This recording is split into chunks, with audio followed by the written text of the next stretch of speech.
33. Precipice.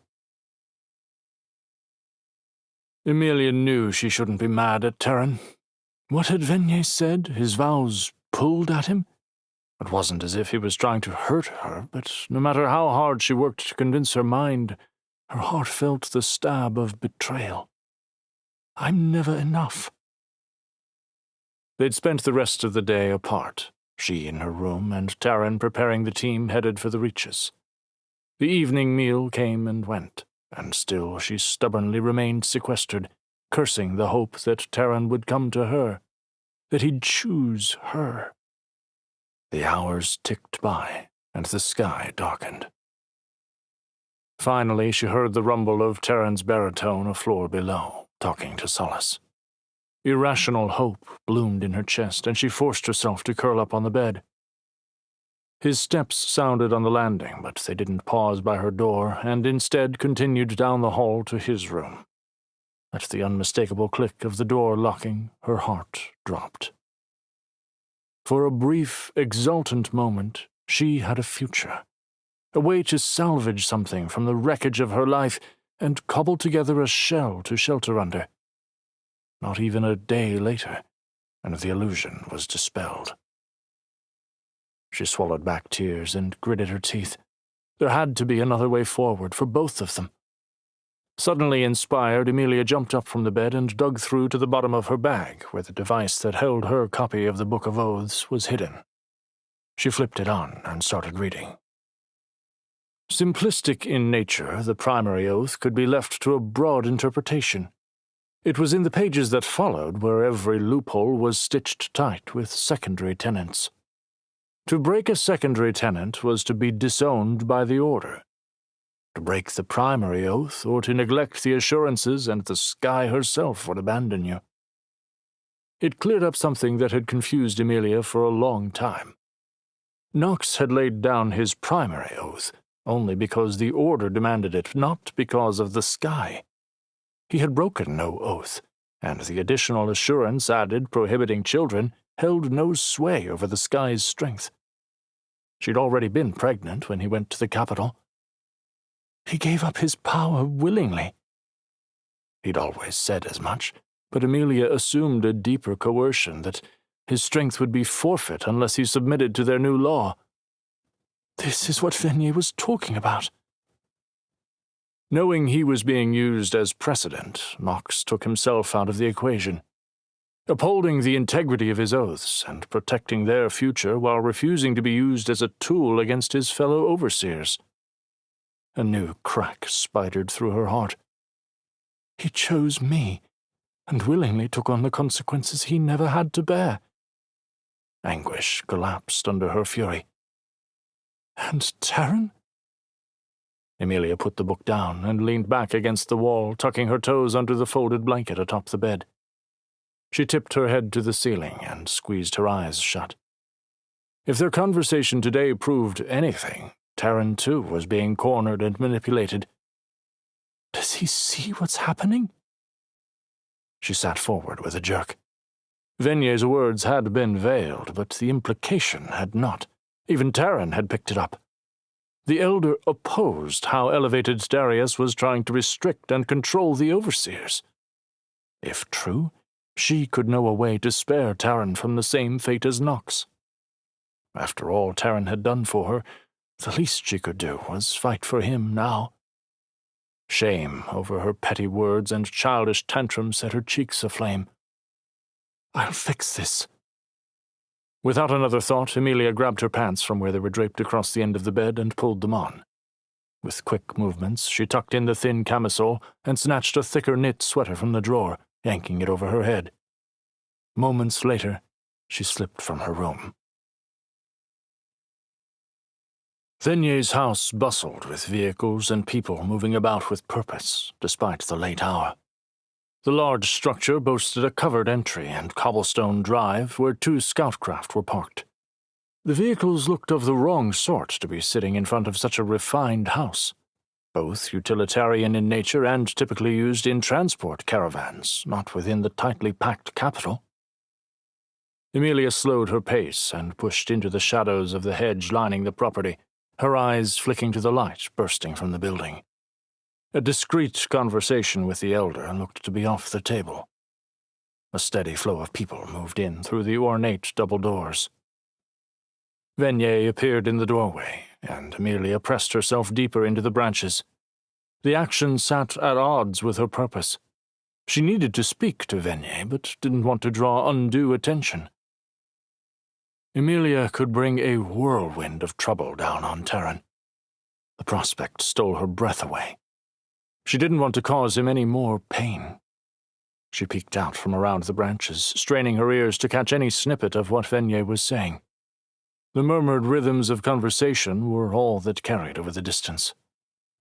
Disappointed, she leaned back into the cover of the shadows, trying to think how she should proceed. Elder Venier seemed to genuinely want to help. She knew her mother and understood Amelia's frustrations. She even understood what had drawn Amelia and Terran together amidst everything else. A shadow detached from the hedgerow and swept towards her, hardly slowing. It grasped her hand, pulling her forward. A squeak escaped her lips before she recognized the towering form. "Terran!" He ignored the greeting, his voice a low growl. "You're going to be the death of me, Em. What are you doing here?" She stumbled upright to keep up with his quick pace, but his grip on her hand kept her upright. "I came to speak with Venier. What are you doing here? You went to bed." "So did you." "And then you followed me?" "I came to check on preparations, and there you were, pretending to be part of the hedge." "I wasn't pretending. Wait, were you spying on her?" A muscle in his jaw flexed. "I'm working." His steps slowed even as his eyes remained focused on the activity before the large manor.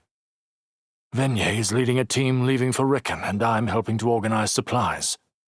He paused to clear his throat and released her arm. "Your conversation with the elder will have to wait until we return." "Terran, we need to talk. I did some more reading." He spun, amber eyes flashing and his broad back cutting the light, casting her into shadow. "I am done talking. Go home, now." Speechless, she stood, stunned, as he stepped clear of the hedgerow and onto the drive. "I have to warn him." She jogged a quick couple of steps to catch up. "Terran, wait!"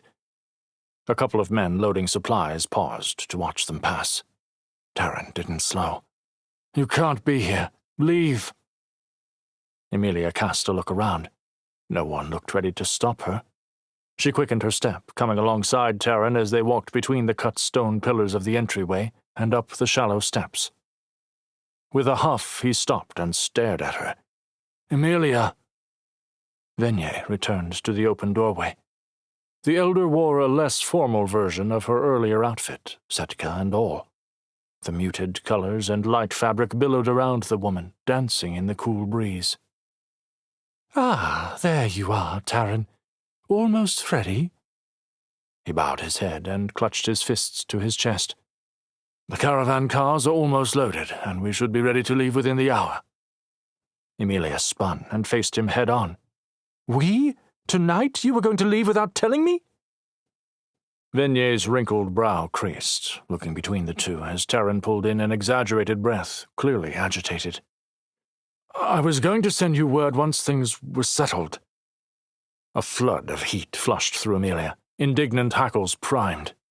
"Send me word? With communications down, you were going to send me word?" Terran's face reddened, and a flash of pained regret spilled across his strong features, but she wasn't finished. "Rickon is my home too, you piece of uncut stone. You didn't think I deserved to help defend the people I love? Not to mention I'm the best machinist on either side of the Skybound range and your best chance at stopping those Earthbound." She sucked in a quick breath, swiping hair from her face, and glared at him. She didn't care who was watching. "Amelia." The way he said her name sounded like a plea. "Don't Amelia me. We're supposed to be bound, Terran, to belong to one another, and you were going to abandon me here?" "I can't bring you with me. Again." The heat left his voice, and the quiet stilled her. She met his tone. "I can look after myself." He flinched at her words, and his shoulders dropped.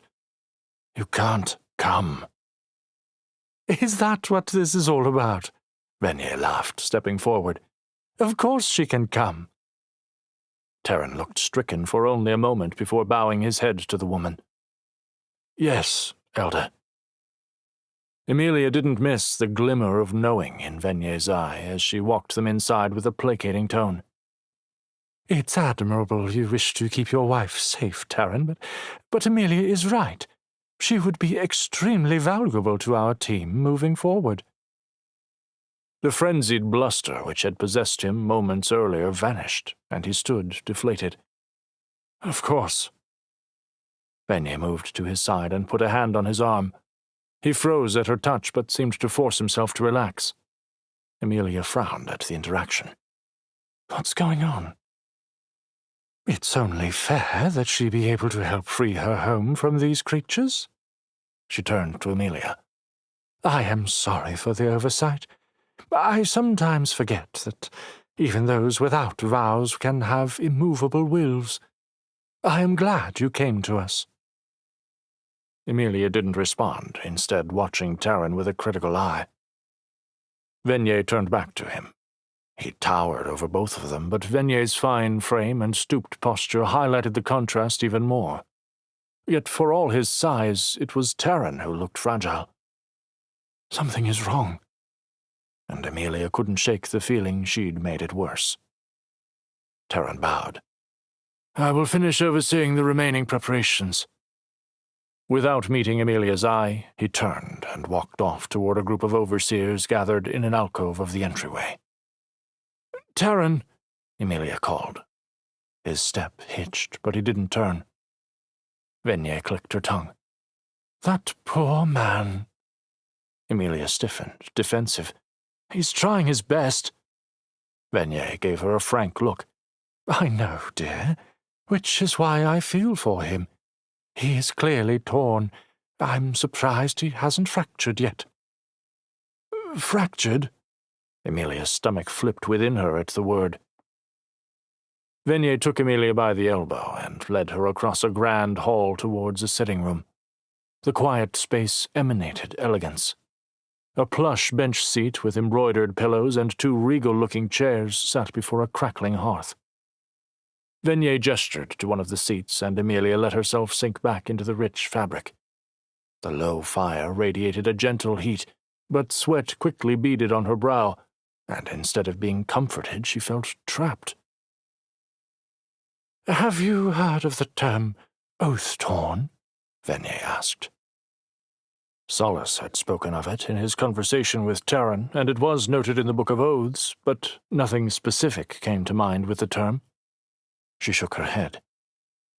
The elder's thin brows pressed together, her eyes serious. It's a term we use when an overseer has vows in conflict. At its heart, it is the very reason the Order is so rigid in how they manage the oaths in the first place.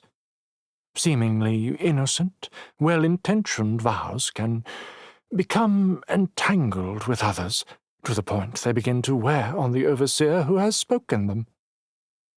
And this wearing is dangerous? Emilia guessed, seeing where this was leading. Very, Venier said. The older woman knit her hands together and watched the flames move within the hearth.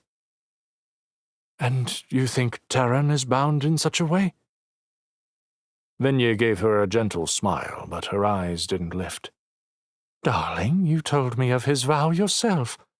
It was not the standard bonding vow. He pledged far more to you than he should have. Emilia swallowed past the lump forming in her throat. And I put him in this conflict? Venier clucked her tongue. No, dear. He put himself in this position. For you, yes, but you are not responsible. Once again, he is a good man, running into the immutable law of oaths. But everything has been fine. We were finding our way forward. Then this afternoon... She trailed off, remembering the content of their conversation at the table. She'd asked for more transparency. I told him of the book. I was honest with him about my feelings about the Order. He got defensive. Venier raised a delicate brow. Did you tell him the specifics of our conversation? Only that I felt you wanted to help the overseers, to help us.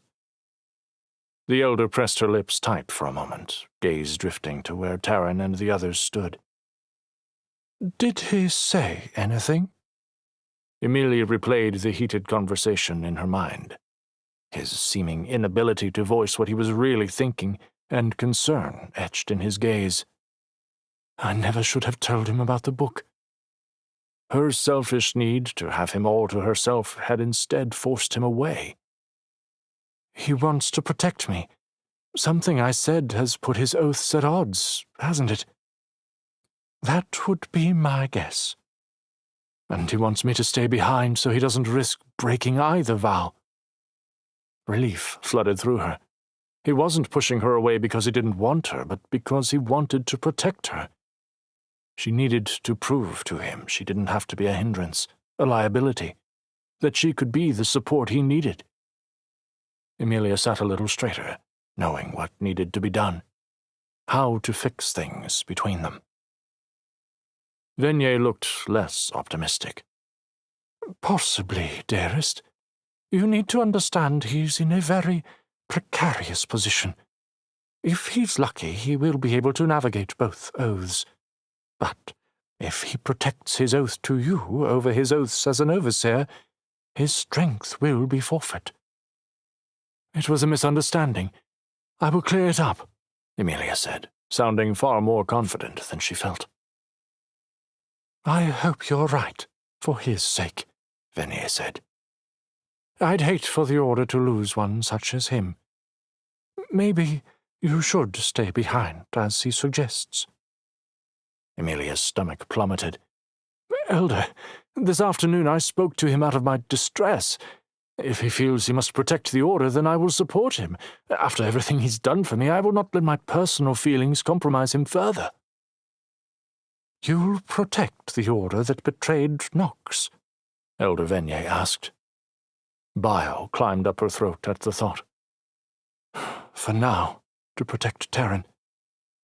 I'll do what I must, Elder. The older woman nodded slowly, face clearing. I believe you will.